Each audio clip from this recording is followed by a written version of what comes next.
জাতীয় নাগরিক পার্টি আমরা প্রত্যেকটি অর্থে আমরা স্বচ্ছতা নিশ্চিত করব এবং আমরা আপনাদের সব মিডিয়ার সামনে আহ্বান জানাচ্ছি যে এই অর্থনৈতিক যে ধরনের অপপ্রচার করা হচ্ছে, অর্থনৈতিক যে ধরনের ব্লেমগুলো দেওয়া হচ্ছে, আমরা বলবো আপনারা বিদ্যমান যেই আইনগত যে ব্যবস্থা আছে, বিদ্যমান যেই আপনার আইন শৃঙ্খলা বাহিনী আছে, আপনারা যথাযথ প্রক্রিয়ায় আপনাদের সুনির্দিষ্ট যদি কোনো অভিযোগ থাকে আপনারা সেখানে অভিযোগ করুন।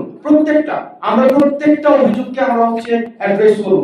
আমরা দেখেছি যে আমাদের সম্পর্কে নেতিবাচক বিভিন্ন কোম্পানির নাম জড়িয়েও আমাদেরকে বলা হচ্ছে সেখান থেকে আমরা অর্থ নিয়েছি, এই ধরনের অপপ্রচার কিন্তু রয়েছে। আমরা আপনাদের মিডিয়ার মাধ্যমে আহ্বান জানাবো, আপনাদের যদি সুনির্দিষ্ট কোনো ধরনের অভিযোগ থাকে তাহলে সেটি আপনারা আইন শৃঙ্খলা রক্ষাকারী বাহিনীর কাছে জানান। আমরা যে কেউ আমরা জাতীয় নাগরিক পার্টির প্রত্যেকটা ব্যক্তি এই সাহস আছে যে আমরা প্রত্যেকটা অভিযোগকে আমরা পেশ করব।